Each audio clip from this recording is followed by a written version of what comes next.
Now, as Strongsville police releasing records in a case making national headlines, the crash involving Mackenzie Shirilla. Here's Vasi Prokos. It started with a car crash in July 2022. Police say Mackenzie Shirilla was driving up to 100 miles per hour before slamming into a brick wall. Dominic Russo, her boyfriend at the time, and their friend Davion Flanagan were killed. Shirilla survived. 17-year-old female still breathing, wedged in there.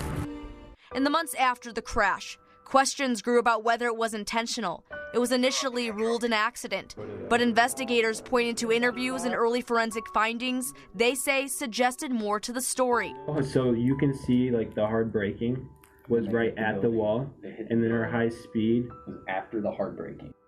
Shirilla was arrested in November 2022, facing criminal charges in connection to the crash.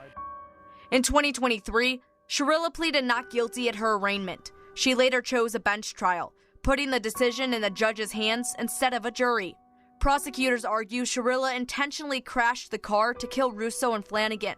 The defense maintained she did not intend to hurt anyone.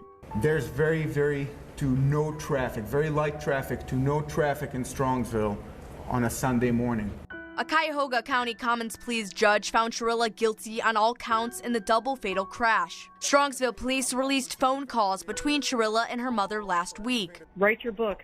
Start writing your book. You hear what I'm saying? The case has also resurfaced after Netflix released its documentary, The Crash, on May 15, 2026. Speaking on camera from jail, Shirilla said she regrets the deaths of Russo and Flanagan, and again suggested her POTS diagnosis may have played a role. And since that documentary was released, this is the first time many people have heard directly from Shirilla about the case. She was sentenced to life in prison with parole eligibility after 15 years. Vasi Prokos, 19 News.